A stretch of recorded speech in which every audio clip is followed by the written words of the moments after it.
Just a few days ago, we saw Netanyahu give a speech to Congress. I do want to ask about what you made of the American elected officials who were clapping and, standing ovations and whatnot. Well, that's the power of the Israel lobby, AIPAC in particular. So our Congress is bought and paid for and has been for decades. Biden, by the way, took more money from the Israel lobby than any other Senate candidate. I think he still holds that record, and he hasn't been in the Senate for, I guess, 12 years. 8 years as a vice president and more than that, and then almost 4 years as president. So, they're bought and paid for, and they were cheering their major funder, in essence, or the Israeli prime minister, who their major funder has long supported. AIPAC, by the way, has a very strong political orientation. I know because I covered the election between Rabin and Netanyahu, and AIPAC funded and supported Netanyahu through PACs and advisors and everything else. So there's long been a political orientation, especially after Oslo, and Netanyahu is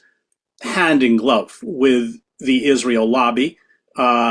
He's a creation of the Israel lobby, really, in essence, as a political candidate. And the deep pockets that the Israel lobby has allows it to essentially buy up the American political class. And so that's why you saw everybody standing and cheering a war criminal. I mean, it was a kind of deeply embarrassing and sobering sight. But I think it also illustrates to what an extent the United States has become a pariah, along with Israel. The fact that you would invite someone who is being investigated as a war criminal. It's not just a term I'm throwing out. He's being investigated by the International Court of Justice as a war criminal.